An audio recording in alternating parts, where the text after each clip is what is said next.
Media sosial jurnalis warga. Media warga. Media lokal untuk Indonesia. Hadirin yang dirahmati Allah Subhanahu wa taala, untuk agenda acara yang selanjutnya yaitu tausiah, insyaallah dalam hal ini akan disampaikan oleh Al-Mukarram Kiai Haji Umar Andri Supriyanto LC. Kepadanya kami haturkan. Bismillahirrahmanirrahim. Assalamualaikum warahmatullahi wabarakatuh.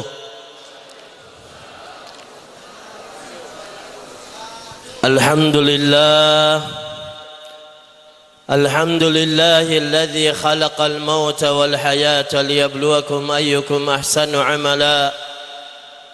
Asyhadu an la ilaha illallah wahdahu la syarika lah. واشهد ان محمدا عبده ورسوله اما بعد قال الله تعالى في القران العظيم قل ان كنتم تحبون الله فاتبعوني يحببكم الله ويغفر لكم ذنوبكم وقال ايضا ومن احسن دينا ممن اسلم وجهه لله وهو محسن واتبع مله ابراهيم حنيفا واتخذ الله إبراهيم خليلا وقال أيضا ما كان إبراهيم يهوديا ولا نصرانيا ولكن كان حنيفا مسلما وما كان من المشركين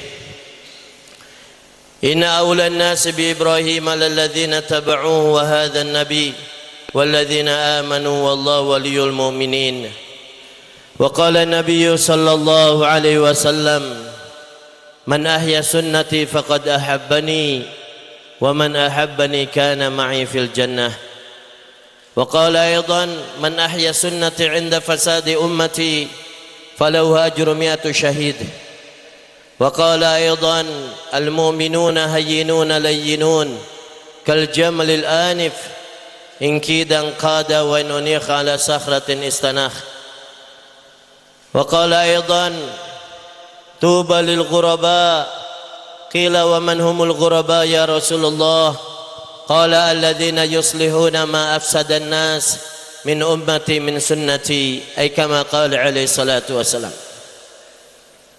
Kepada yang kami muliakan, para kiai sesepuh, para alim ulama yang dimuliakan oleh Allah Subhanahu wa taala, mudah-mudahan dipanjangkan usia beliau-beliau, diberkahkan ilmunya, dijadikan sebagai lentera dan cahaya kebaikan untuk umat.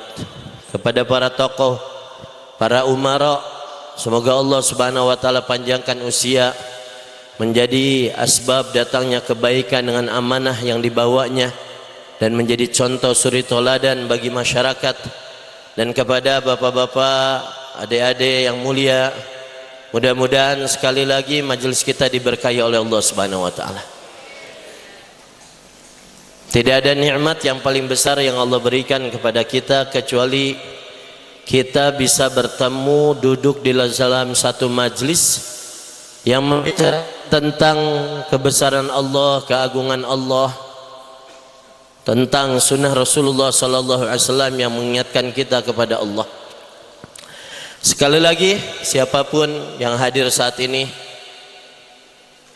mudah-mudahan mendapatkan syafaat dari Nabi sallallahu alaihi wasallam dan juga diaku sebagai umat Nabi Muhammad sallallahu alaihi wasallam.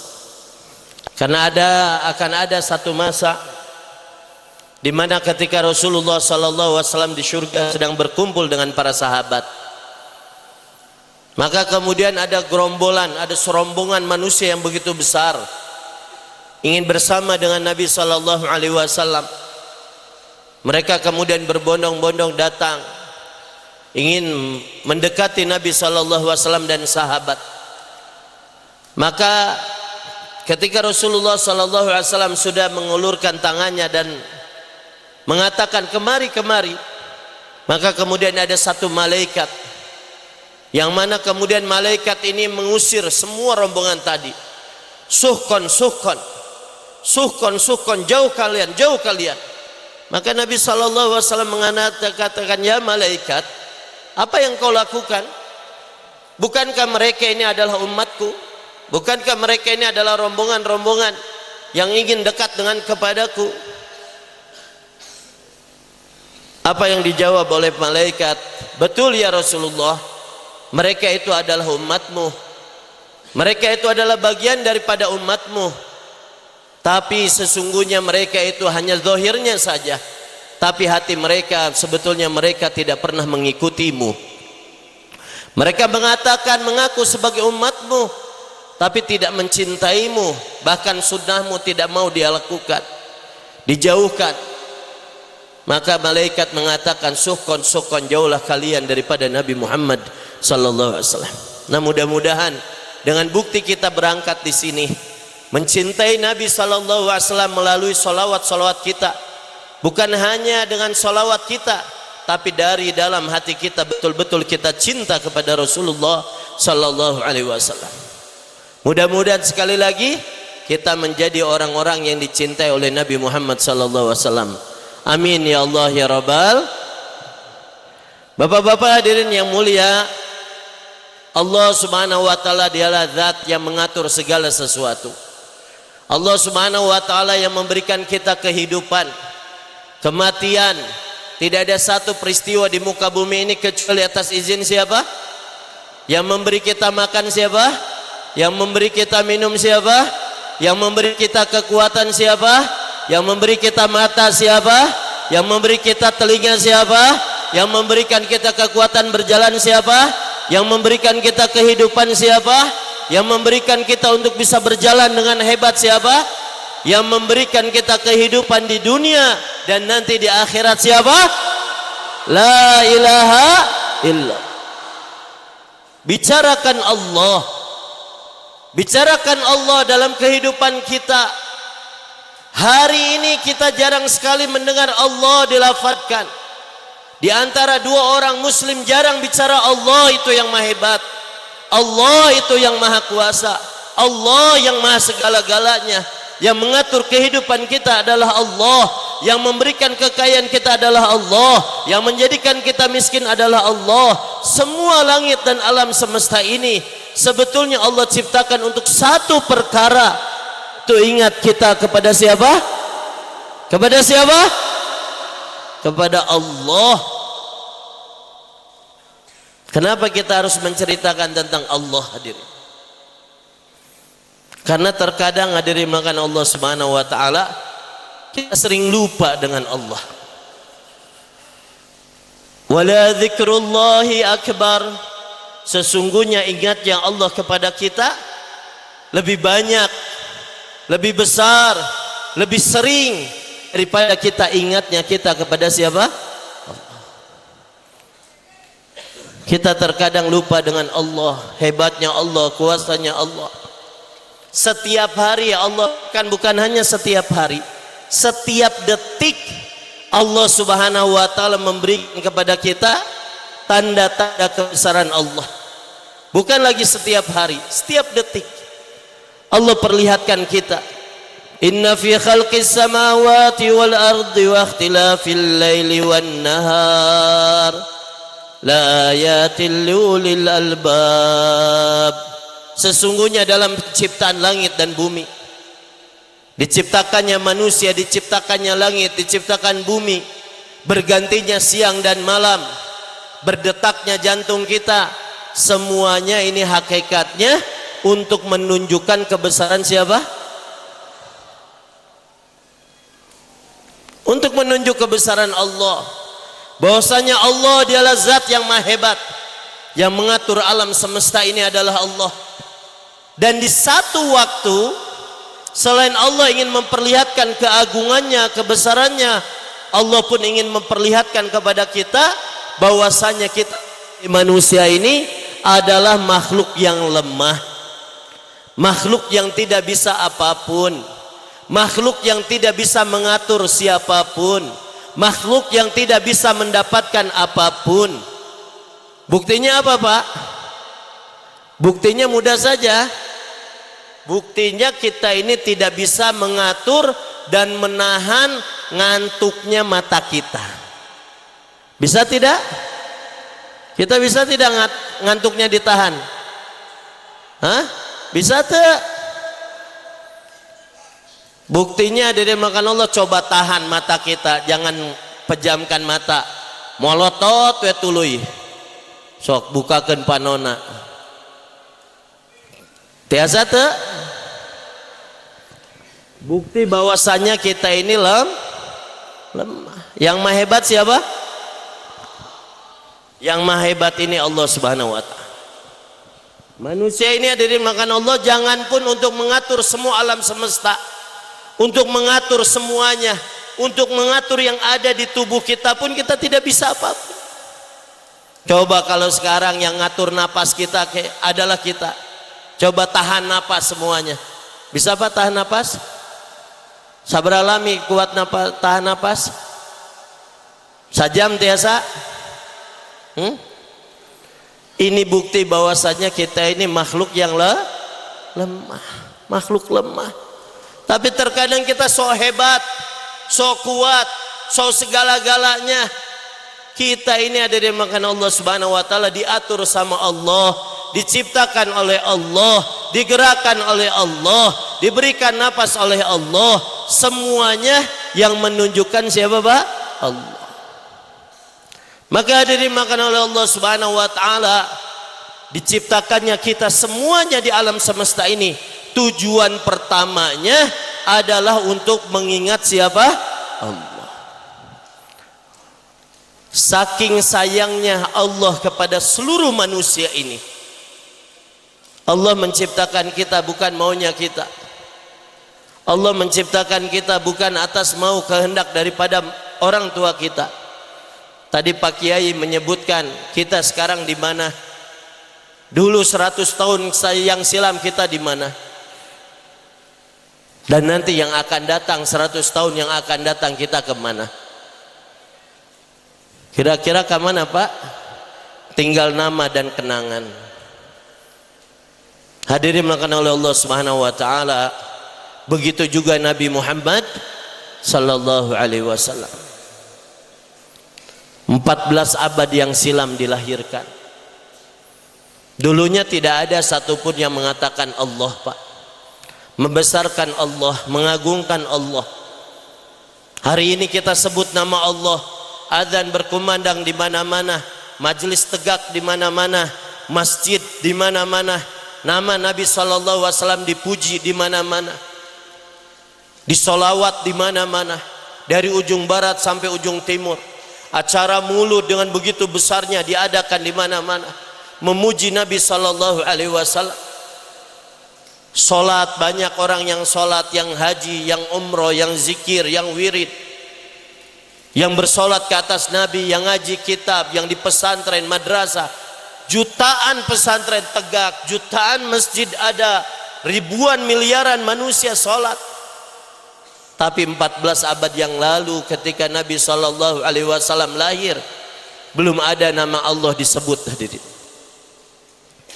Belum ada nama Allah Subhanahu wa taala disampaikan. Maka hadirin makan oleh Allah Subhanahu wa taala, Nabi sallallahu alaihi wasallam lahir di muka bumi ini dengan izin Allah Subhanahu wa taala, di atas maunya Allah. Untuk satu perkara Allah mengutus Nabi sallallahu alaihi wasallam untuk mengenalkan manusia untuk mengenalkan manusia, untuk memberitahu kepada manusia, untuk menunjukkan kepada manusia bahwasanya tidak ada yang menciptakan, tidak ada yang mengatur, tidak ada yang mengurus, tidak ada yang patut untuk disembah dan diibadahi di muka bumi ini kecuali siapa? Allah. Inilah maksud diadakannya Nabi sallallahu alaihi wasallam, dilahirkannya Nabi Muhammad sallallahu alaihi wasallam. Nabi sallallahu alaihi wasallam dilahirkan, hadirin makan Allah, di muka bumi ini 40 tahun bersama dengan orang-orang kafir, bersama-sama orang-orang musyrik. Ka'bah ada 360 berhala. Di Safa Marwah ada berhala-berhala yang begitu besar. Mereka semuanya tawaf dalam keadaan telanjang dengan tepuk tangan. Mereka di antara mereka berkelahi, membunuh. Apabila lahir seorang anak wanita, bayi wanita, maka saat itu seorang lelaki, seorang ayah merasa malu, sehingga bawa bayi ini kemudian disimpan, dikuburkan hidup-hidup, am yadussuhu fit turab, atau mereka akan tindas atau bunuh bayi perempuan tersebut dikubur hidup-hidup. Apabila mereka sudah buat judi bukan seperti biasa saja, maka mereka akan melihat ada seorang wanita sedang hamil, maka dijadikan taruhan. Menurut kamu bagaimana perempuan ini, yang akan lahir laki-laki atau perempuan? Maka dua taruhan, oke, pasang, yang satu masang laki-laki, yang satu perempuan. Bukan menunggu wanita ini lahir, tapi dibawa wanita itu diseret, dibuka perutnya, apakah bayinya laki-laki atau perempuan. Apabila minum khamar, maka bukan lagi minum khamar di cangkir yang biasa, maka tengkorak manusia dipapas, dijadikan sebagai tempat untuk arak dan minum minuman keras. Begitulah jahiliyahnya umat. Allah tidak disebut, Ka'bah ada, 360 berhala ada, tapi manusia tidak ada satupun yang menyebut Allah. Tidak ada yang tahu apa kehidupan, hakikat kehidupan. Mereka bukan orang bodoh, mereka bukan orang tidak berduit, mereka punya uang banyak. Mereka orang-orang bisnismen, rihlata syita'i was-saif, pedagang-pedagang, tukang syair yang hebat, puitis, bahasa-bahasa mereka begitu indah. Tapi Allah menyebut mereka dalam kaum jahiliyah, kaum yang bodoh, kaum yang tidak tahu, kaum yang tidak tahu apa maksud kehidupan. Datangnya Nabi di tengah-tengah mereka, datangnya Rasulullah sallallahu alaihi wasallam di tengah-tengah mereka, datangnya Nabi Muhammad sallallahu alaihi wasallam hidup bersama mereka. Tapi Allah jaga syakhsiatun Nabi, Allah jaga pribadinya Nabi. Dari mulai kecil Nabi sallallahu alaihi wasallam mempunyai akhlak yang mulia. Mulai kecil Rasulullah terjaga. Suatu ketika Rasulullah sallallahu alaihi wasallam, hadirin, ingin dengan anak-anak yang biasa untuk melihat kalau kita hari ini mungkin seperti wayang atau satu film yang saat itu banyak disukai, tapi sampainya Rasulullah ke situ, Allah tidurkan Rasulullah sehingga Rasulullah dari kecil terjaga daripada semua kemaksiatan. Hadirin makan Allah. Rasulullah sallallahu alaihi wasallam di tengah-tengah mereka sehingga Rasulullah bermuasyarah lama-lama dan lain sebagainya. Akhirnya terdengarlah bahwa Nabi sallallahu alaihi wasallam seorang amin. Rasulullah di masa kecilnya menjadi yatim, ditinggal, hadirin makan Allah subhanahu wa ta'ala, oleh bapaknya Abdullah, usianya 6 bulan di dalam kandungan. Kemudian ketika lahir, tidak lama kemudian ibunya meninggal. Rasulullah sallallahu alaihi wasallam dalam keadaan yatim, dibuang sana, dilempar sini, tidak ada yang mau. Siapa yang mau menyusui Nabi? Saat itu sudah ada kebiasaan orang-orang Arab, bayi-bayi Arab kalau mau jadi hebat disewakan ibu susuan, maka ditempel semuanya.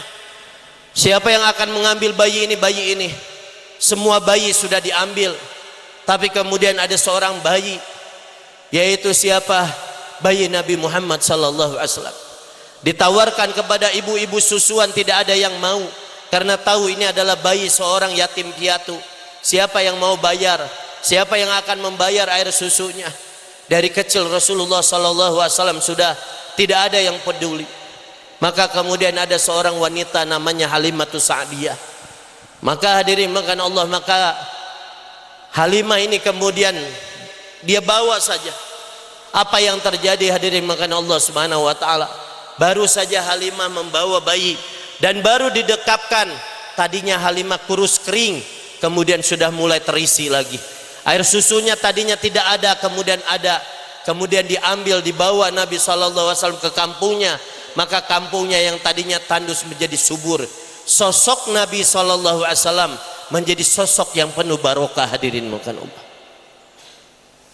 Nabi SAW tidak lama kemudian menjadi besar. Singkat cerita bapak-bapak ibu yang mulia, Nabi SAW selama 40 tahun lamanya Rasulullah SAW dikenal dengan Al-Amin, yang jujur, dikenal dengan orang yang baik, yang Al-Amanah, As-Siddiq. Semua orang memberikan amanah, tapi Rasulullah SAW tidak cukup dengan semua pujian tadi. Rasulullah khawatir bagaimana keadaan umat, bagaimana Rasulullah sallallahu alaihi wasallam melihat saat itu di Mekah. Hadirin melakukan Allah Subhanahu wa taala, orang begitu dalam keadaan sesat, jahiliyah, tidak tahu apa kewajiban bagi mereka. Akhirnya Rasulullah sallallahu alaihi wasallam pergi ke Gua Hira, bertahanus, berfikir. Bapak-bapak yang mulia, tidak lama kemudian Rasulullah sallallahu alaihi wasallam, kurang lebih sekitar 40 hari lamanya, Rasulullah sallallahu alaihi wasallam memikirkan, ada apa ini? Bagaimana, apakah akan seperti ini terus manusia? Dibiarkan begitu saja? Maka dirimlakan oleh Allah Subhanahu wa taala. Akhirnya Rasulullah sallallahu alaihi wasallam menerima wahyu pertama, yaitu yang diturunkan oleh Jibril alaihissalam. Iqra ya Muhammad, baca wahai Muhammad. Maka kemudian ma ana biqari, saya tidak bisa baca. Iqra ma ana biqari, saya tidak bisa baca. Kemudian didekap oleh Jibril, Iqra bismi rabbikal ladzi khalaq, khalaqal insana min 'alaq, Iqra wa rabbukal akram, alladzi 'allama bil qalam, 'allamal insana ma lam ya'lam. Wahai Muhammad, baca dengan nama Rabb kamu yang menciptakan. Maka Nabi Muhammad sallallahu alaihi wasallam pulang dalam keadaan menggigil. Maka dirimlakan oleh Allah Subhanahu wa taala, inilah permulaannya perubahan terjadi dalam umat ini. Hadirin, Nabi Muhammad sallallahu alaihi wasallam sekarang dipuji di mana-mana. Hadirin, dengan jutaan miliaran umatnya yang selalu mengikutinya. Diawali dari kisah bagaimana Rasulullah sallallahu alaihi wasallam mulai mendapatkan risalah, mulai mendapatkan risalah dari Allah, mulai dijadikan sebagai rasul, mulai Allah angkat menjadi pengemban amanah untuk menyampaikan agama kepada seluruh umat. Maka Rasulullah sallallahu alaihi wasallam kemudian pulang, zammiluni zammiluni, dekap aku, kata Rasulullah kepada istrinya Khadijah. Maka didekap, diselimuti. Baru saja Rasulullah diselimuti, maka kemudian turun ayat kedua, ya ayyuhal muzammil qumil laila illa qalila nisfahu aw inqus minhu qalila aw zid alaihi warattilil qur'ana tartila inna sanulqi alaika qawlan thaqila inna nashiyatal laili ashaddu wat'a wa aqwa muqila inna laka fin nahari sabhan tawila. Wahai yang berselimut, jangan kamu diam. Kum, berdiri. Berdiri kamu. Baru saja istirahat Nabi sallallahu alaihi wasallam, kemudian Rasulullah harus berdiri lagi. Qumil laila illa qalila. Modal kamu bukan dengan jabatan yang tinggi, modal kamu bukan dengan harta yang banyak, modal kamu bukan dengan popularitas, modal kamu bukan dengan kekuatan fisik, tapi modal kamu adalah sejauh mana hubungan kamu dengan Allah. Modal kamu adalah sholat tahajud kamu, modal kamu adalah doa kamu di malam hari. Qumil laila illa qalila. Wahai Rasulullah, wahai Muhammad, berdiri dan sholat malamlah kamu di malam hari. Hadirin belakang Allah Subhanahu wa taala, inilah Nabi sallallahu alaihi wasallam baru menerima wahyu pertama, turun ayat kedua, Allah menyuruh untuk tidak istirahat, berdiri. Baru saja Rasulullah berdiri dan mau istirahat, maka ayat ketiga kemudian turun, ya ayyuhal muddaththir qum fa'anzir wa rabbaka fakabbir wa thiyabaka fatahhir wa rujza fahjur wa la tamnun tastakthir wa li rabbika fasbir. Tiga ayat pertama keluar, hadirin, sebagai manhaj, sebagai kurikulum bagaimana umat ini diberikan cara apabila di satu tempat, di satu daerah, di satu kawasan yang dulunya tidak mengenal Allah, yang dulunya jauh kepada Allah, yang dulunya jahiliyah, tidak mengenal Allah, maka Rasulullah sallallahu alaihi wasallam diberikan oleh Allah satu kurikulum. Baca, Iqra, baca dengan pikir kamu, baca dengan kehendak kamu, bagaimana keadaan umat, bagaimana keadaan manusia. Yang kedua, buat hubungan di malam hari dengan Allah. Yang ketiga, Allah katakan kum fa'angzir, sekarang kamu berdiri, kamu datangi manusia. Untuk apa? Wa rabbaka fakabbir, dan hendaklah kamu besarkan nama siapa? Allah. Kamu besarkan Allah, kamu agungkan Allah, kamu ceritakan Allah bahwasanya yang maha besar siapa? Yang maha agung siapa? Takbir. Allahu Akbar. Inilah fakabbir, besarkan Allah, kecilkan makhluk. Besarkan Khalik, kecilkan makhluk. Besarkan Allah, kecilkan gubernur. Besarkan Allah, kecilkan bupati. Besarkan Allah, kecilkan pejabat. Besarkan Allah, karena yang maha besar siapa? Takbir. Diulang ini 5 kali, tapi sayang berapa banyak orang yang mendengar takbirnya Allah. Allahu Akbar, Allahu Akbar, Allah maha besar. Tapi sayang hari ini masjid-masjid kosong. Di mana Allah? Di mana ngebesarkan Allah? Kita selalu bicara Allah maha besar, tapi ketika Allah mengatakan Allahu Akbar, seolah-olah sawah lebih besar, pertanian lebih besar, jabatan lebih besar, toko lebih besar, anak lebih besar, istri lebih besar. Mana besarnya Allah? Mana besarnya Allah? Allahu Akbar, berkumandang begitu besar. Tapi mana umat hadirin? Mana umat Islam yang mengaku membesarkan Allah? Betapa cueknya kita kepada rumahnya Allah. Betapa cueknya kita kepada panggilannya Allah. Padahal Allah tidak memanggil ke rumahnya siapa. Allah memanggil hambanya untuk kembali kepada Allah. Wa rabbaka fakabbir. Maka kata ya Rasulullah, sekarang kamu besarkan Allah di mana-mana. Maka Rasulullah sallallahu alaihi wasallam, Bapak hadirin yang mulia, nama Nabi Muhammad sallallahu alaihi wasallam dipuji di mana-mana. Nama Rasulullah sallallahu alaihi wasallam dipuji, disolawati di mana-mana. Tahukah apa yang diberikan? Tahukah apa yang terjadi kepada Nabi 14 abad yang lalu?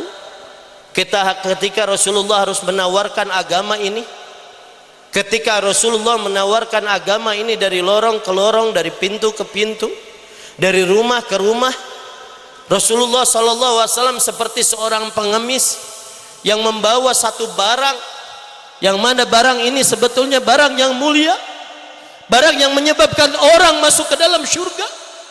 Tapi di saat itu bagaimana Rasulullah, bagaimana sikap orang-orang jahiliyah terhadap Rasulullah, bagaimana Rasulullah SAW dihina, sehingga Rasulullah sallallahu alaihi wasallam mengatakan, ya ayuhan nas qulu la ilaha illallah tuflihu. Wahai manusia, ucapkan la ilaha illallah, kalian berjaya.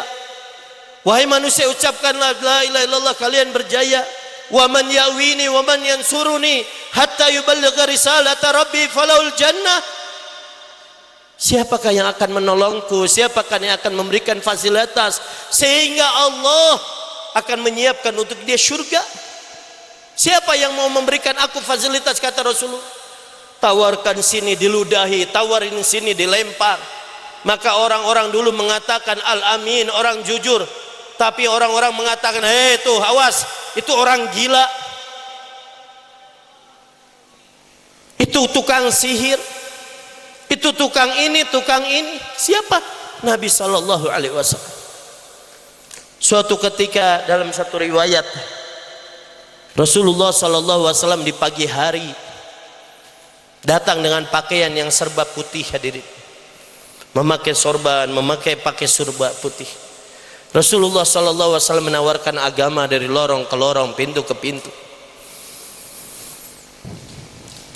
Yang hari ini hadirin, kita hari ini pun jangan pun hadirin, kita ngajak-ngajak, kalau ada orang yang suka ngajak-ngajak, ngajaknya ke sholat, ngajaknya taat sama Allah. Tapi hari ini bahkan orang Islam pun mencemoohkan hadirin. akan hari ini cemooh. Nah naonan eta ngajak-ngajak ke masjid, ngajak-ngajak ngetrok-ngetrokan pantau jeung naon. Tidak menawarkan perkara buruk, Pak. Ini Rasulullah sallallahu alaihi wasallam menawarkan agama dari lorong ke lorong, pintu ke pintu. Lihat sejarah. Umat ini hampir lupa bahwasanya tugas utama Nabi berdakwah, mengajak manusia dari lorong ke lorong, pintu ke pintu. Dulunya tidak ada yang sholat, dulunya tidak ada yang puasa, dulunya tidak ada yang berzikir pada Allah. Tapi Rasulullah seorang menghinakan dirinya di hadapan manusia agar Allah yang Maha Agung dikenal di dunia ini. Satu ketika Rasulullah sallallahu alaihi wasallam setelah disiang sampai sore hari, maka Khadijah sebagai istrinya mengatakan, wahai anakku, kepada Zainab, coba kamu cek abah kamu kemana sih? Kok tumben sampai sore ini belum datang? Biasanya suka datang, tapi sekarang kemana? Maka kemudian akhirnya Zainab ngecek di sekitar Mekah. Maka terlihat ada seorang yang kemudian yang tadinya memakai pakaian putih, tapi sekarang sudah berubah warnanya. Wajahnya yang bersih dipenuhi dengan luka, ada bekas ludah di situ, ada bekas kotoran hewan di situ, penuh dengan debu. Kemudian Zainab menangis, kemudian melihat ayahnya sedang diam karena letihnya dalam berdakwah, letihnya mengajak manusia, sehingga harus dilukai, dihina, dicaci maki. Kemudian Zainab mengambil air, mengusap daripada wajahnya Nabi sallallahu alaihi wasallam seraya mengatakan, wahai ayah, wahai abah, sudah jangan dakwah-dakwah lagi, sudah jangan dakwah-dakwah lagi, lihat keadaan engkau dalam keadaan seperti ini. Apa jawaban Nabi sallallahu alaihi wasallam? Maka Nabi sallallahu alaihi wasallam langsung berdiri dan tegar, la taqlaqi ala abik, wahai anakku, kamu jangan khawatir tentang keadaan bapakmu, enggak usah khawatir. Innal amra alladzi jaa bihi abuk, wahai anakku, camkan perkara agama yang dibawa oleh ayahmu hari ini, Islam yang ditolak hari ini di mana-mana, mendakwakan hari ini dicaci maki, dihina, bahkan dilempari, bahkan hendak dibunuh. Tapi ingat, agama yang dibawa oleh bapamu ini satu hari ini nanti akan masuk ke setiap rumah yang terbuat dari batu, terbuat dari kayu, sebagaimana masuknya sinar matahari ke setiap rumah di seluruh dunia. Hadirin, takbir. 14 abad yang lalu Rasulullah seorang diri. Sekarang di seluruh penjuru dunia, di Indonesia yang jauhnya ribuan kilometer, kita telah bisa membesarkan Allah, sholawat ke atas Nabi. Tapi dahulu 14 abad yang lalu, bagaimana perjuangan Nabi Muhammad sallallahu alaihi wasallam? Apakah cukup di situ? Tidak, hadirin. Rasulullah harus melewati hari-hari penuh dengan cobaan. Ada orang yang ingin membunuhnya. Rasulullah sallallahu alaihi wasallam pergi ke masjid untuk sholat. Abu Jahal kemudian meletakkan kakinya di tengkuk di kepalanya Rasulullah supaya tidak bangkit lagi dari sujudnya. Dilemparkan, terkadang Rasulullah sedang sujud, dilemparkan dengan kotoran unta. Rasulullah sallallahu alaihi wasallam yang hari ini apabila kita sebut namanya begitu rindu, yang hari ini apabila kita sebut namanya begitu bergetar hati kita. Tapi ketika menjalani kehidupannya Nabi, bukan seenak kita sekarang. Rasulullah sallallahu alaihi wasallam hari-hari dicegat, dikecam, hari-hari, hadirin. Bahkan pamannya sendiri sudah banyak cibiran orang, hadirin. Sudah mengatakan, ini Muhammad keponakan kamu sudah kacau. Masa kita kaum Quraisy semuanya diporak-porandakan, dihancur-hancurkan. Sehingga kemudian dipanggil, wahai Muhammad, keponakanku kemari, kata Abu Thalib. Ini sudah banyak orang-orang ngatain kamu tuh sudah kerjanya suka bilang ini bilang itu, akhirnya rame masyarakat.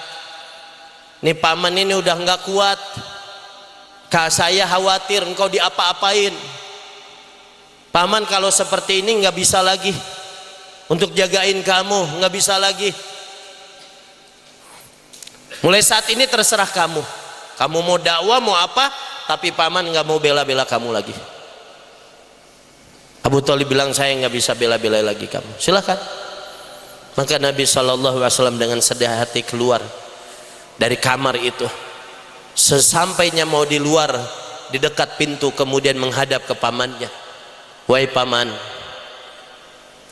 apabila mereka semua orang kafir ingin menyimpan matahari yang begitu beratnya di tangan kanan saya dan bulan di tangan kiri saya, agar saya meninggalkan kerja dakwah ini, mengajak manusia untuk taat mengenal Allah, wahai paman ingat, demi Allah saya tidak akan pernah meninggalkan kerja dakwah mengajak-ngajak ini sampai hanya ada dua perkara. Apakah saya yang akan binasa karena menyebarkan agama ini, atau agama ini yang akan tegak dan menyebar ke seluruh dunia? Silakan paman, paman bela atau tidak, saya tidak akan pernah berhenti dalam menegakkan dan mendakwahkan agama ini. Inilah Nabi Muhammad sallallahu alaihi wasallam, selalu tegar, optimis, tidak pernah ada pesimis dalam kehidupannya, melihat selalu dengan kebaikan. Apa yang terjadi? Apa selesai? Tidak. Sampai di tahun ke-10 hadirin, ke-11, ketika pamannya meninggal, ketika Khadijah meninggal, orang-orang kafir Quraisy begitu terang-terangan lagi hadirin makan Allah, terang-terangan menghina Nabi, mencaci maki Nabi, menyiksa Nabi, sehingga Rasulullah sallallahu alaihi wasallam harus berdakwah ke tempat yang lain. Akhirnya Rasulullah sallallahu alaihi wasallam memilih untuk jalan kaki pergi ke Taif. Berapa kilo Pak? 100 kilometer.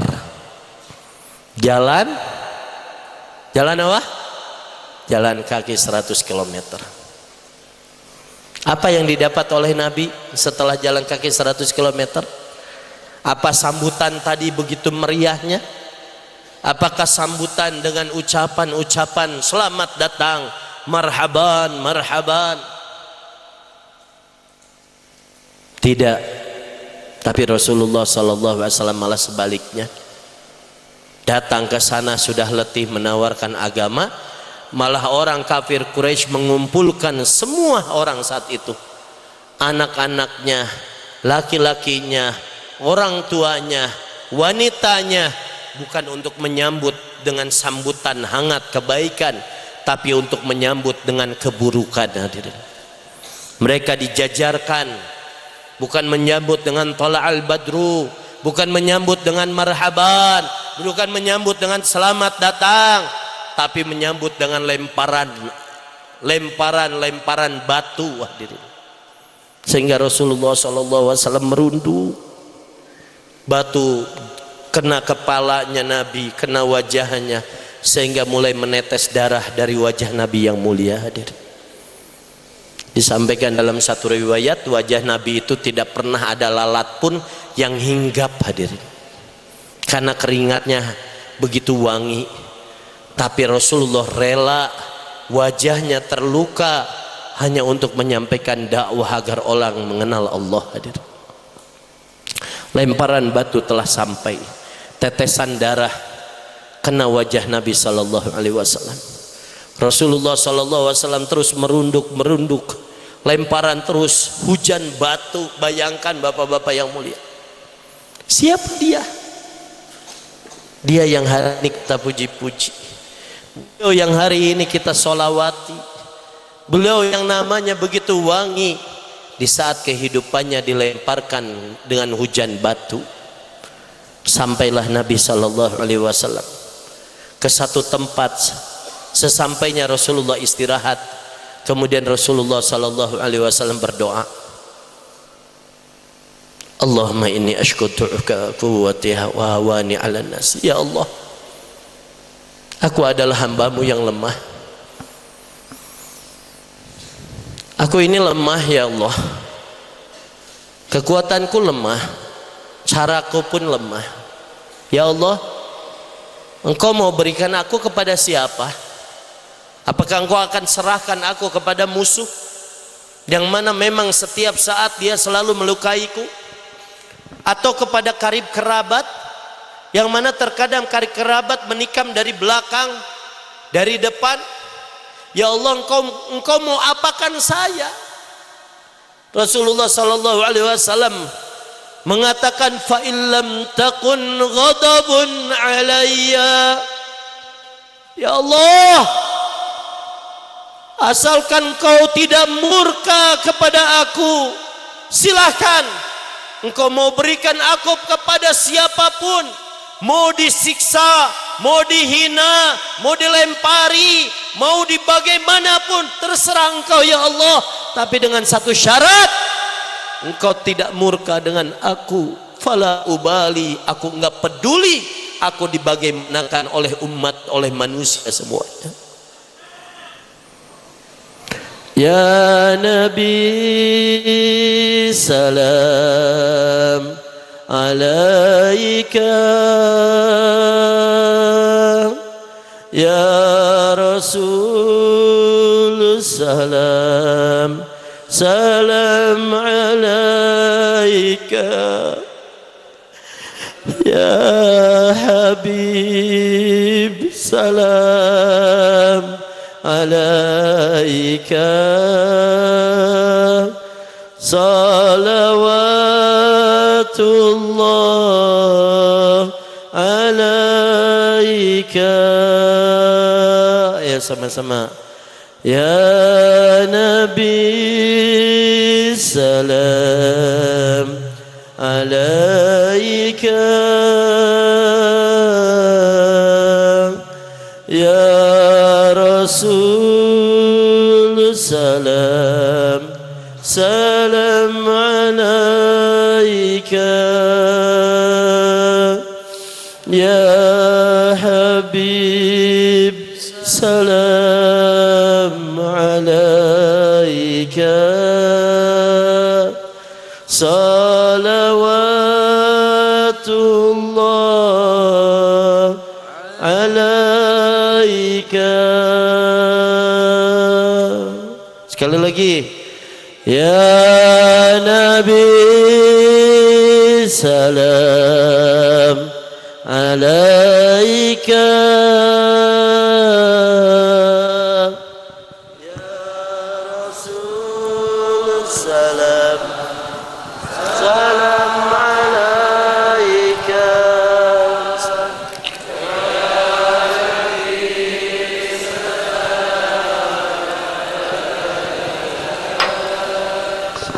Salawatullah alaika. Perjalanan Nabi sallallahu alaihi wasallam dalam kehidupannya memperingati Maulud Nabi, hakikatnya adalah menyadari bahwasanya kita sebagai penerus perjuangannya Nabi.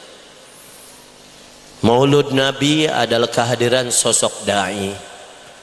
Maulud Nabi adalah terbitnya purnama dan matahari. Maulud Nabi adalah datangnya cahaya yang tidak akan pernah pudar. Maulid Nabi adalah menyadarkan kita sebagai umat bahwasanya itu harus ada di setiap diri seorang Islam. Maulid Nabi harus menyadarkan setiap individu kita bahwasanya saya adalah penerus perjuangannya Nabi. Maulid Nabi mengajarkan kepada kita bahwasanya Nabi sallallahu alaihi wasallam tidak hanya suka umat ini untuk ibadah secara pribadi dan egois. Maulid Nabi mengajarkan bahwasanya Nabi sallallahu alaihi wasallam telah mencetak satu generasi yang mempunyai pemahaman seperti Nabi Muhammad sallallahu alaihi wasallam. Maka hadirin bapak-bapak yang mulia, begitu panjang kisah Nabi sallallahu alaihi wasallam yang kemudian dirangkum oleh Allah Subhanahu wa taala menjadi 23 tahun sejarah dan dalam tempo yang begitu singkat. Islam yang tadinya hanya satu orang, Islam yang tadinya membesarkan hanya Nabi sallallahu alaihi wasallam, hanya dalam waktu singkat 23 tahun. Dan kemudian hadirin maka Allah terjelma dan kemudian terkumpul semua peristiwa dalam kehidupan Nabi di dalam 30 juz Al-Quran.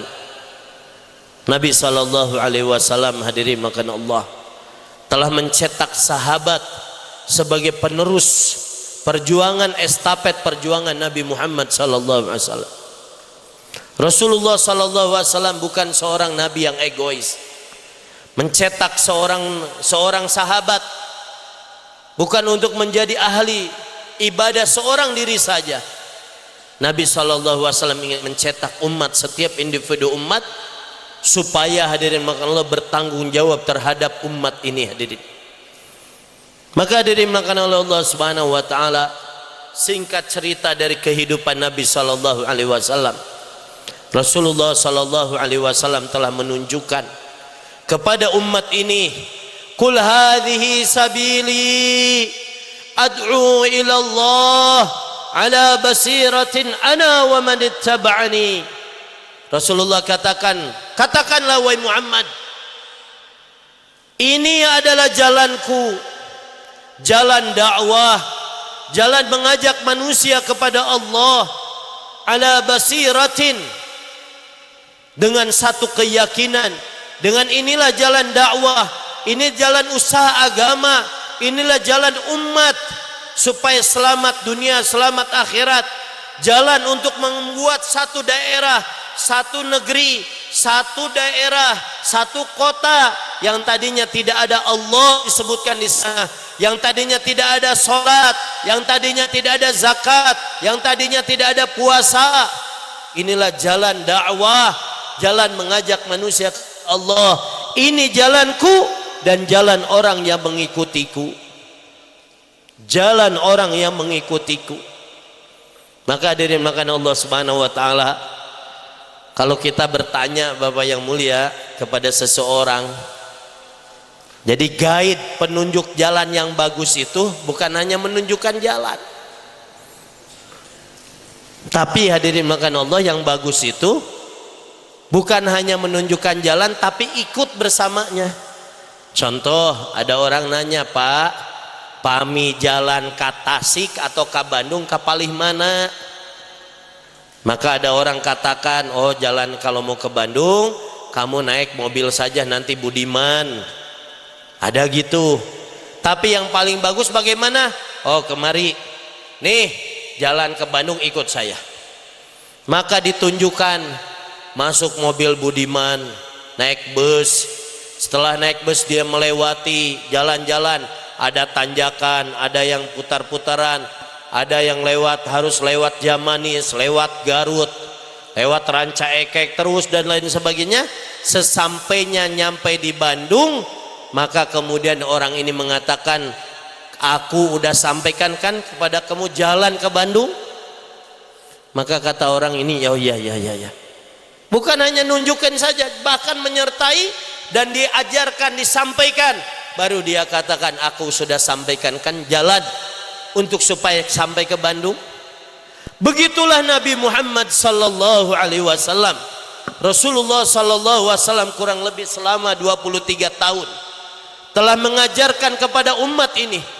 Kalau seandainya Rasulullah hadirin di muka bumi ini untuk mengajarkan sholat saja, maka tidak perlu 23 tahun. Cukup Rasulullah 5 menit 10 menit sudah tahu umat ini bagaimana caranya sholat. Kalau Rasulullah hanya ingin mengajarkan umat ini puasa saja, tidak perlu 23 tahun. Cukup Rasulullah SAW sebulan nih, sehari semalam nih puasa seperti ini. Kalau Rasulullah ingin mengajarkan umat cara berhaji, berumroh, khudhu anni manasikakum, tidak perlu 23 tahun. Terus lantas mengapa Rasulullah 23 tahun? Apa yang Allah ingin ajarkan kepada umat ini, Pak? apa yang Allah ingin ajarkan kepada umat ini hari ini. Maka Rasulullah SAW setelah 23 tahun kurang lebih menunjukkan umat bagaimana melatih, mengajarkan umat bukan hanya agama, bukan hanya perintah sholat, perintah puasa, tapi Rasulullah juga mengajarkan kepada umat usaha agama, usaha iman, bagaimana dakwah, bagaimana kalau ada rintangan-rintangan dakwah, bagaimana menghadapinya, bagaimana solusinya dalam satu keadaan, dalam dua keadaan, dengan berbagai macam keadaan hadir. Setelah Rasulullah SAW lengkap mengajarkan umat bagaimana dakwah, bagaimana usaha agama, bagaimana mengajak manusia taat kepada Allah, maka hadirin setelah 23 tahun lamanya turunlah ayat al-yauma akmaltu lakum dinakum. Pada hari ini telah sempurna agamaku. Aku telah sempurnakan bagimu agama hadirin. Dan aku telah sempurnakan nikmatku padamu. Dan aku telah ridho Islam sebagai agamamu. Maka kemudian Rasulullah SAW mengumpulkan ijtima', mengumpulkan umat di Arafah. Kemudian Rasulullah SAW mengatakan, hal ballagt, wahai sahabat semuanya, apakah aku sudah sampaikan agama ini kepada kalian? Apakah aku sudah sampaikan amanah agama ini kepada kalian? Bukan menyampaikan asal menyampaikan, tapi Rasulullah SAW 23 tahun telah bersama dengan umat, menunjukkan kepada umat bagaimana agama, usaha agama, bagaimana wujud di suatu daerah, di suatu kampung, di suatu tempat. Maka hadirin makan Allah, sahabat semuanya serentak, hal balagt? Qalu bala, addaital amanah wa balagtar risalah wa nasahtal ummah wa jahadta fi ilahi haqqa jihadi hatta atanal yaqin. Sahabat bukan hanya sudah engkau sampaikan, tapi sahabat menambah perkataannya, addaital amanah, ya Rasulullah, kamu bukan hanya menyampaikan risalah agama ini, tapi engkau telah menyampaikan amanah, engkau telah menasihat umat ini, dan engkau telah susah payah bermujahadah dalam menyampaikan umat ini agar kami datang kepada kami keyakinan terhadap agama ini. Maka kemudian Rasulullah SAW memalingkan wajahnya ke langit mengatakan, Allahumma syhad, Allahumma syhad, Allahumma syhad. Ya Allah saksikanlah, ya Allah saksikanlah, ya Allah saksikanlah bahwasanya aku telah sampaikan amanah agama ini kepada kalian semua wahai sahabat. Kemudian Rasulullah mengatakan, mulai saat ini falyuballigh minkum musyahid al-ghaib. Mulai hari ini siapa saja yang hadir untuk menyampaikan amanah agama ini kepada semua orang yang tidak hadir di tempat ini. Dengan amanah inilah para sahabat, setiap induk sahabat, mereka hadirin makan Allah Subhanahu wa taala merasa bahwasanya mereka bukan hanya sebagai ahli ibadah saja. Mereka muslim, tapi bukan hanya cukup untuk sholat saja, cukup untuk puasa saja, cukup untuk zakat saja, tapi mereka punya kewajiban, punya tanggung jawab, yaitu menyampaikan amanah agama ke pelosok negeri hadirin. Maka kita saksikan hari ini, Islam tidak mungkin datang ke Indonesia begitu saja. Islam tidak mungkin bisa menyebar ke Turki, ke Yaman. Maka di antara 124.000 sahabat, maka 10.000 sahabat semuanya dimakamkan di Mekah, di Madinah, tapi sisanya sahabat ratusan ribu. Mereka bergerak membawa agama ini ke pelosok-pelosok negeri, sampailah saat ini alhamdulillah, alhamdulillah di tempat kita, tanpa kita minta, kita terlahir dari orang-orang Islam, dari ibu-ibu muslim yang dahulu ratusan tahun yang lalu. Di mana kita, siapa kita, bagaimana sejarah kita, tapi sebab ada orang-orang yang bergerak menyampaikan agama, alhamdulillah, alhamdulillah kita semuanya muslim mengucapkan la ilaha illallah Muhammadur Rasulullah. Pertanyaannya bapak-bapak yang mulia, Sekarang setelah Nabi tidak ada, setelah sahabat tidak ada, setelah tabi'in tidak ada, siapa yang akan melanjutkan perjuangan Nabi Muhammad sallallahu alaihi wasallam? Siapa Pak? Siapa Pak? Maka kita semuanya sekarang yang diberikan amanah menyampaikan agama ini Pak, jangan jauh-jauh Pak. Islam ini sudah ditegakkan, bangunan rumah sudah ditegakkan, bangunan Islam sudah ditegakkan. Untuk menegakkan bangunan Islam ini Pak, ada tetesan darahnya Rasulullah sallallahu alaihi wasallam, ada tetesan darahnya para sahabat, ada tangisannya mereka, sehingga agama sekarang tegak di mana-mana. Pertanyaannya, hari ini Islam betul Islam? Di mana-mana kita tanya muslim. Sekarang jihad terbesar kita hadirin makan Allah bukan kita menghadapi orang-orang kafir. Jihad terbesar kita adalah hadirin makan Allah adalah mendatangkan manusia untuk taat berbondong-bondong kepada Allah. Rumah-rumah Allah kosong, rumah-rumah Allah di mana-mana Allah dipanggil hadirin makan Allah, tapi tidak ada yang peduli. Allahu Akbar, Allahu Akbar, Allahu Akbar, Allahu Akbar. Tapi lihat sekarang masjid-masjid di mana-mana kosong. Seolah-olah Allah sudah dicuekan di mana-mana. Apabila ada orang-orang Islam memberitahu orang Islam lagi, maka dia katakan aneh. Nah, naonan. Dulu ada dimakan Allah Subhanahu wa taala. Saya kadang suka iri, Pak. Masya Allah. Saya pernah pergi ke Thailand. Jadi di Thailand itu, Thailand, Kamboja, Vietnam, itu biasanya ada orang-orang biksu Pak, yang memegang agama gitu. Itu kalau masuk ke satu daerah itu di mana-mana dihormati Pak. Bahkan kalau kita mau naik pesawat itu di airport, itu ada tempat duduk mereka. Mereka mendakwakan agama mereka, ya. Itu umatnya, orang Budanya, orang Hindunya sangat respect, menghormati. Tapi hari ini bapak-bapak yang mulia, lihat, kalau ada orang-orang yang bawa agama dan kemudian ada dimakan Allah Subhanahu wa taala mengajak orang-orang Islam lagi untuk taat sama Allah, terkadang hari ini bukan dimuliakan, bahkan sama orang Islam saja disindir Pak, dicemoohkan, dicibir, dihina. Hadirin makan oleh Allah Subhanahu wa taala, sunnah Rasulullah sallallahu alaihi wasallam mau ditegakkan, maka jangan pun dihina sama orang kafir, enggak apa sama orang Islam sendiri. Rasulullah sallallahu alaihi wasallam memakai sorban, Rasulullah sallallahu alaihi wasallam berjanggut, Rasulullah sallallahu alaihi wasallam memakai jubah, Rasulullah sallallahu alaihi wasallam bahkan dalam satu riwayat, hadirin makan Allah silakan, itu ketika seseorang masuk ke dalam kubur, maka pertanyaan pertama, man rabbuk, setelah itu mana nabiyuk. Dalam satu riwayat mana nabiyuk, dalam satu riwayat lain ada kemudian gambar, maka kemudian gambar ini diperlihatkan, madza taqulu fi hadzal rajul, apa yang kamu katakan terhadap lelaki ini. Maka sosok yang memakai sorban, sosok kira-kira hadirin makan Allah, orang yang selama dia belajar agama tahu dan meyakini ini adalah sunnah Rasulullah sallallahu alaihi wasallam, maka dengan mudah itulah Nabi saya Muhammad sallallahu alaihi wasallam.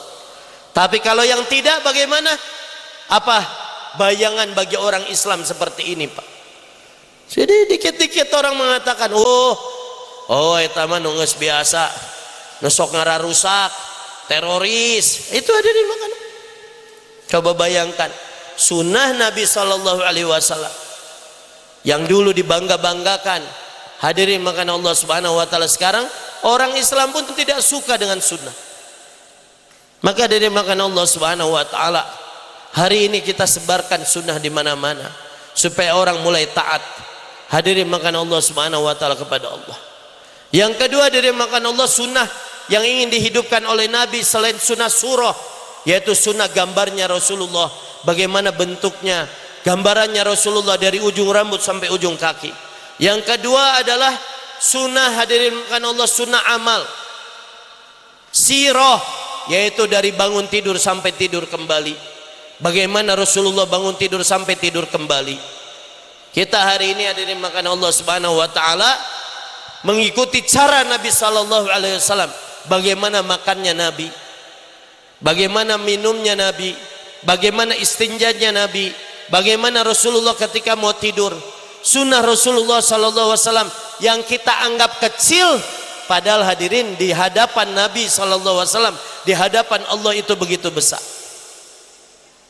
Kalau kita mau makan, Rasulullah katakan kepada gulam, ya gulam, samillah. Ketika kamu mau makan, maka ucapkanlah bismillah. Bagaimana doa mau makan? Allahumma wa qina adzabannar. Ini doanya, Pak. Kalau sudah selesai makan, alhamdulillahilladzi at'amana wa saqana wa ja'ala minal muslimin. Banyak riwayat, alhamdulillahilladzi at'amani hadza wa saqanihi wa razaqanihi min ghairi hauli minni wala quwwah. Barang siapa yang makan dengan tangan, diawali dengan bismillah, diakhiri dengan alhamdulillah, maka kenyang, Allah akan ampuni dosa-dosa dia hadirin. Kalau kita mau tidur baca doanya apa? Hafal dah kerta tidur. Bismika Allahumma amutu wa ahya. Bismika Allahumma ahya wa amut. Ya Allah, dengan namamu saya mau tidur atau mau mati. Bismika Allahumma amutu, dengan namamu ya Allah saya mati tidur. Amutu, maut. Wa ahya, dan saya bangun. Seorang sebelum tidur, maka dia ambil air wudhu dia sebelum tidur, maka kemudian kalau dia bisa baca surat Tabarak al-mulk, tabarakalladzi biyadil mulk. Ini sebagai lampu neon orang di kubur, surat al-mulk ini, Pak. Baca sebelum tidur. Maka kemudian dia baca 3 ayat seperti seolah mandi ayat di dalam kitab Riyadhus Shalihin. Ditiupkan ke telapak tangannya, kemudian dia baca qul huwallahu ahad, qul a'udzu birabbil qul a'udzu birabbin nas, usapkan ke seluruh tubuhnya 3 kali berturut-turut. Kemudian dia tidur di sebelah kanannya, bismika Allahumma amutu wa ahya. Setelah itu dia terlelap dalam tidur dia. Selama dia tidur, kalau dia memakai sunnah, maka malaikat akan mencatatnya dia sedang beribadah kepada Allah. Sehabis tidurnya baru dia baca doa. Bagaimana? Sok baca doa nu tidur. Alhamdulillahilladzi ahyana wa ilain nusyur. Ya, pertama adalah sunnah surah. Yang kedua sunnah apa? Sirah. Sunnah sirah, kehidupannya Nabi. Bagaimana Rasulullah SAW dalam kehidupan sehari-hari, bagaimana berumah tangganya, bagaimana berdagangnya, bagaimana ke pasarnya. Bapak-bapak mau pergi ke pasar, bawa agama, keluar dari rumah, bismillahirrahmanirrahim, masuk sebelum ke pasar, baca doa, la ilaha illallah wahdahu la syarikalah, lahul mulku wa lahul hamdu, yuhyi wa yumit, wa huwa hayyun la yamut, biadil khair wa huwa ala kulli syai'in qadir. Hafal doa masuk pasar? Hafal tuh? Sok sering ke pasar? Baca doanya. Kamu losok? Kamu tak losok tara? Ya, ke pasar, ke mall, kemana saja yang mau kita belanja, baca doa alhamdulillah, Allahu akbar, la ilaha illallah wahdahu la syarika lah, lahul mulku wa lahul hamdu, yuhyi wa yumit, wa huwa hayyun la yamut, biadil khair wa huwa ala kulli syai'in qadir. Barang siapa yang doa seperti ini sebelum masuk pasar, maka dia akan mendapatkan 1 juta kebaikan. Belum saja dia ke pasar, dia sudah mendapatkan kebaikan. Tersenyum wajahmu kepada saudaramu sedekah. Ini ajarannya Nabi Muhammad SAW. Apabila kalian salam satu dengan yang lain, Allah akan menggugurkan dosa-dosanya. Yang ketiga hadirin makan Allah adalah sarirah, fikirnya Nabi. Apa yang dipikir oleh Nabi? Apa yang dipikirkan oleh Nabi? Maka dimakan Allah Subhanahu wa taala, pikirnya Nabi Muhammad sallallahu alaihi wasallam bukan bagaimana, hadirin makan Allah, umat hari ini banyak uangnya, umat hari ini tinggi jabatannya, umat hari ini mempunyai semua fasilitas. Tidak.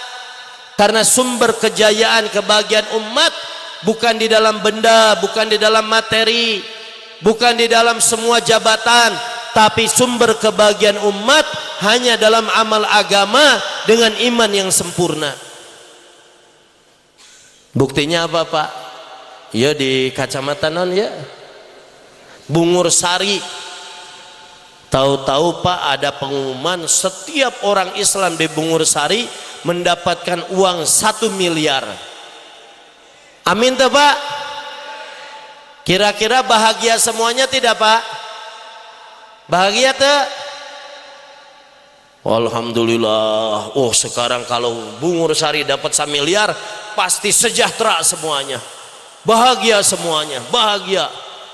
Isuk-isuk kayak nu naik motor Pak, naik motor. Oh, udah naik motor tahu-tahu jeung istrina boncengan. Tidak lama kemudian bana bocor. Si bapak teh tuluy we, akhirna manu tadina akhirna mah deuk jalan-jalan kempes bocor. Lewat ke tambal ban. Bang, Mang, tolong Mang. Bana ya bocor. Naon jawaban tukang tambal ban? Maaf Pak, saya pensiun dini. Nah Mang pensiun tadeungi alhamdulillah kenging artos sabaraha? 1 miliar. Jadi OKB pensiun bung jadi tambal ban. Kira-kira jang nu naik motor lebih mudah tidak atau lebih susah Pak? Cek aduh jalan we lempang deui aya tambal ban kadua. Mang ayo punten abdi OKB orang kaya baru pensiun geus buat boga duit naon 1 miliar. Orang di komplek Pak perumahan, Bu sampah geus numpuk simpen di hareup. Biasana aya tukang ngangkut sampah di geroan. Mang ka dieu Mang ieu sampah geus bau. Bu Haji punten naon OKB non OKB orang kaya baru Bu Haji. Nah kunaon gitu menang 1 miliar pensiun moal jadi tukang sampah deui. Kira-kira hidup tambah susah atau lebih mudah Pak? Jadi hadirin makan Allah Subhanahu wa taala, iman, amal soleh, amal agama sempurna, inilah asbab kebahagiaan. Bahkan Rasulullah sallallahu alaihi wasallam ajib ini, makhsha alaikumul faqr, kata Rasulullah, saya tidak khawatir kalau kalian semua dalam kefakiran, walakin akan tetapi yang aku takutkan datangnya dunia, datangnya harta berlimpah kepada kalian wahai umatku, sebagaimana datangnya harta berlimpah kepada umat terdahulu. Fatanafasuha kama tanafasuha, kalian berlomba-lomba sehingga hadirin makan Allah dengan harta ini alhathum kama alhathum, mereka semuanya melalaikan kalian sebagaimana harta ini telah melalaikan orang-orang terdahulu. Hadirin makan Allah Subhanahu wa taala, Rasulullah sallallahu alaihi wasallam begitu khawatir. Kenapa? Karena terkadang hari ini saja kita belum punya emas segede emak, sebesar apapun hadirin, tapi ketika adzan berkumandang Allahu Akbar, kita sudah lupa hadirin dengan Allah, sudah lupa dengan bahwasannya setiap kita akan ke kampung akhirat. Maka oleh karena itu bapak-bapak hadirin Subhanahu wa taala, inilah fikirnya Nabi sallallahu alaihi wasallam. Apa yang difikirkan Nabi, bagaimana setiap umat manusia bahkan sampai bayi terlahir semuanya mereka masuk ke dalam surganya apa? Allah. Masuk ke dalam surganya Allah, taat kepada Allah Subhanahu wa taala. Nah, makanya oleh karena itu hadirin makan Allah, insyaallah di tahun ini akan ada peristiwa besar di seluruh khususnya di Indonesia. Akan ada pertemuan umat Islam sedunia takblik akbar sedunia, orang-orang untuk memikirkan satu tujuan, memikirkan melepaskan bangsa, melepaskan daerah, negara dari seluruh dunia akan berkumpul untuk memikirkan bagaimana melanjutkan perjuangannya Nabi sallallahu alaihi wasallam. Insyaallah akan ada tablik akbar yang begitu besar, jutaan orang akan hadir, pertemuan dari seluruh umat, seluruh mancanegara akan datang, kurang lebih hampir 100 negara akan datang, jutaan orang akan berbondong-bondong. Tanggal 28, 29, 30 November di Lampung akan dari sini bis-bis dihantar. Apa maksud tujuannya? Untuk melanjutkan fikirnya Nabi, untuk melanjutkan usaha Nabi. Ada 5 target, dan inilah fikirnya Nabi sallallahu alaihi wasallam, untuk mencetak ahlul qura, untuk mencetak bagaimana satu penduduk negeri amanu wattaqau, satu penduduk negeri iman dan takwa. Maka yang pertama, bagaimana setiap laki-laki balik semuanya menjadi ahli masjid dan ahli sholat. Mudah-mudahan di Kecamatan Bungur Sari tidak ada laki-laki balik kecuali semuanya menjadi ahli masjid dan sholat. Amin ya Allah ya Rabbal. Maka bagaimana ini bisa terjadi? Maka yang pertama, jadikan masjid sebagai pabrik hidayah 1 kali 24 jam. Ini syaratnya. Masjid dijadikan sebagai pabrik hidayah 24 jam. Bagaimana orang di situ digilir-gilir supaya tidak ada di satu kampung kecuali ada laki-laki balik menjadi ahli masjid. Kenapa jadi ahli masjid, Pak? Kalau orang sudah ahli masjid selesai, Pak. Mau masalah apa? Masalah apa sih terbesar di dunia ini, Pak? Lari ke masjid, minta sama Allah. Masjid bukan istana saya, bukan istana presiden, bukan istana gubernur. Masjid istananya Allah yang menciptakan kita, yang memberikan rizki kepada kita. Yang kedua hadirin, target dan fikir Nabi ini, bagaimana setiap wanita menjadi wanita solihah. Maka bagaimana caranya? Menjadikan setiap rumah orang Islam ada suasana agama, ada ta'lim di dalam setiap rumah orang Islam dengan 5 amal. Di sana ada Al-Quran, halaqah Quran di setiap rumah orang Islam. Sekarang di rumah-rumah orang Islam sudah terlalu banyak kiainya. Ada kiai Google, ajengan TikTok, nanti,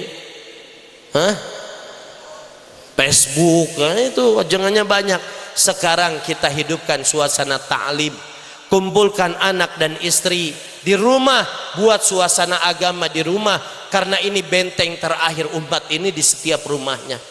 Tapi sekarang sayang lihat keadaan umat Islam. Rumah orang umat Islam, bapak sudah sibuk dengan dunianya, ibu sibuk dengan dunianya, anak sibuk dengan dunianya. Datang ke rumah kadang tidak bersua, hey, hello hanya sebentar, sibuk dengan mainannya sendiri-sendiri hadirin. Nu ieu seri sorangan, nu itu seri sorangan, nu belah dia seri sorangan. Berhenti dulu sejenak, hidupkan suasana taklim di setiap rumah. Yang ketiga, bagaimana setiap anak-anak menjadi soleh-solehah, maka tidak ada anak-anak di satu kampung kecuali mereka belajar di madrasah. Yang keempat, bagaimana kejahilan umat hilang dan sirna hadirin. Maka hadirin makan Allah subhanahu wa ta'ala, tidak ada satu orang Islam di satu kampung kecuali tahu keparduan atas mereka. Cara sholat yang benar tahu, cara mandi junub yang benar tahu, cara wudhu tahu. Maka bagaimana caranya?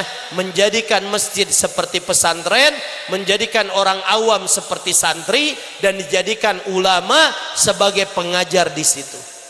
Maka dibuat suasana di kampung-kampung seperti ini. Yang kelima, supaya hidayah cepat tersebar, maka diminta dari setiap rumah orang Islam untuk training, latihan, supaya membawa fikir Nabi, membawa usaha Nabi. Minimal-minimalnya kita luangkan waktu 4 bulan dari setiap rumah orang Islam. Hadirin makan Allah, dulu ini ada di hadapan Nabi. Sahabat-sahabat mereka paham. Ketika agama kenapa begitu cepat menyebar? Karena orang Islam bukan untuk egois sendiri, hadirin. Sekarang kalau ada yang dakwah di tempat kita, hadirin makan Allah, maka yang lain cuek. Itu terlibat, Pak. Rombongan-rombongan yang keluar dari masjid-masjid, dari kampung-kampung, nggak ada maksud lain. Target mereka hanya supaya semua ahli masjid, semua ahli kampung menjadi ahli sholat, menjadi ahli masjid. Setiap wanitanya solehah, setiap anak-anaknya solehah. Maka hadirin makan Allah, ini semuanya bukan saja mereka saja, tapi ini tugasnya orang Islam. Kalau orang Islam sudah cuek terhadap agamanya, siapa yang akan peduli, Pak? Kemarin kita dapat laporan di Majalaya, ketika umat Islam sudah cuek, Pak, di pedalaman gitu, di daerah Majalaya jauh ke sana. Maka hadirin makan Allah Subhanahu wa taala, dia bilang, ini orang-orang Islam, masjidnya sudah mulai kosong. Maka orang-orang hadirin, orang batil datang situ. Orang-orang non-Islam datang situ. Bule-bule datangi dari satu kampung ke kampung, bantuin. Akhirnya hadirin makan Allah, tidak sedikit, satu orang mulai copot agamanya, dua orang mulai copot, hingga beberapa keluarga sudah copot agamanya. Dimulai dari mana? Dimulai ketika masjid kosong, tidak ada yang peduli. Di saat itulah sasaran empuk bagi orang-orang batil, hadirin. Ja'al haq zahaqal batil. Kalau hak ini sudah datang, maka kebatilan akan hilang. Mudah-mudahan hadirin makan Allah, Allah Subhanahu wa taala berikan keberkahan di Bungur Sari ini, diberikan keberkahan, dan juga dari sini kirim rombongan-rombongan berbes-bes datang untuk pertemuan nanti, sehingga fikir Nabi, sirah Nabi, sarirah Nabi itu wujud di tempat ini, sehingga Bungur Sari diberkahi oleh Allah Subhanahu wa taala, dan bukan hanya di Bungur Sari saja, juga ke seluruh tempat di seluruh dunia. Al-Fatihah.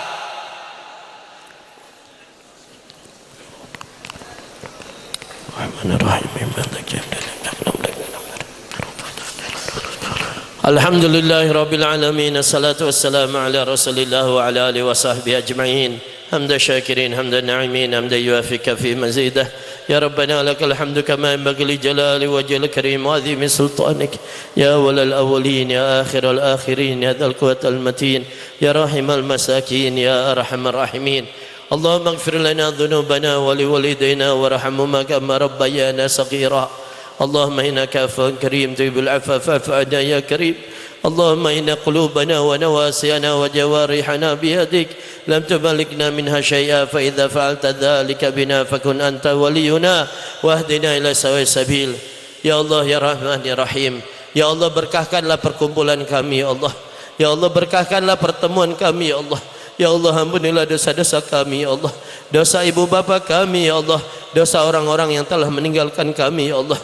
Ya Allah, kami belum bisa menjadi umat Nabi-Mu yang betul-betul, ya Allah. Ya Allah, kami belum bisa menjadi hamba-Mu yang baik, ya Allah. Ya Allah, kami belum bisa menjadi umat Nabi-Mu yang baik, ya Allah. Ya Allah, kami belum bisa menjadi ayah yang baik, ya Allah. Ya Allah, kami belum bisa menjadi suami yang baik, ya Allah. Ya Allah, kami belum bisa menjadi dai yang baik, ya Allah. Ya Allah, ampunilah dosa-dosa kami, ya Allah.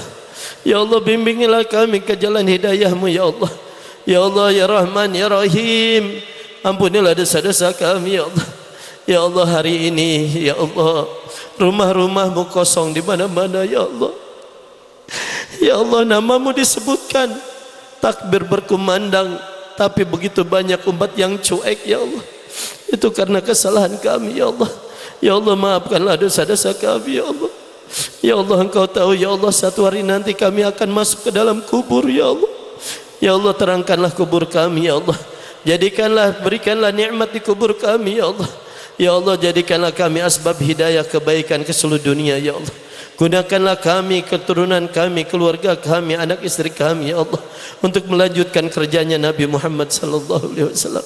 Ya Allah, pilihlah umat ini, ya Allah, khususnya di Bungur Sari, ya Allah, agar Engkau menjadikan masjid-masjid ini menjadi makmur, ya Allah.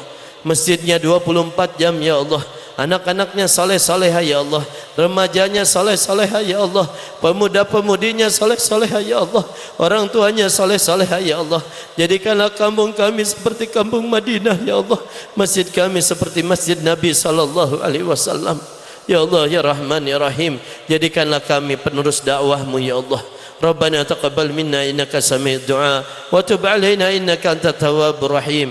ربنا آتنا في الدنيا حسنة وفي الآخرة حسنة وقنا عذاب النار سبحان ربك رب العزة عما يصفون والسلام على المرسلين والحمد لله رب العالمين بسر الفاتحة.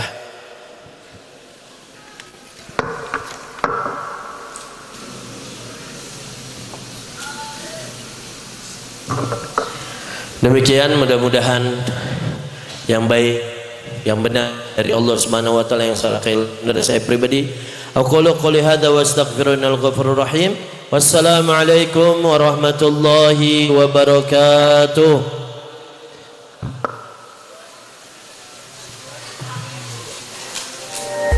Media Warga, jangan lupa like, comment, subscribe, dan share.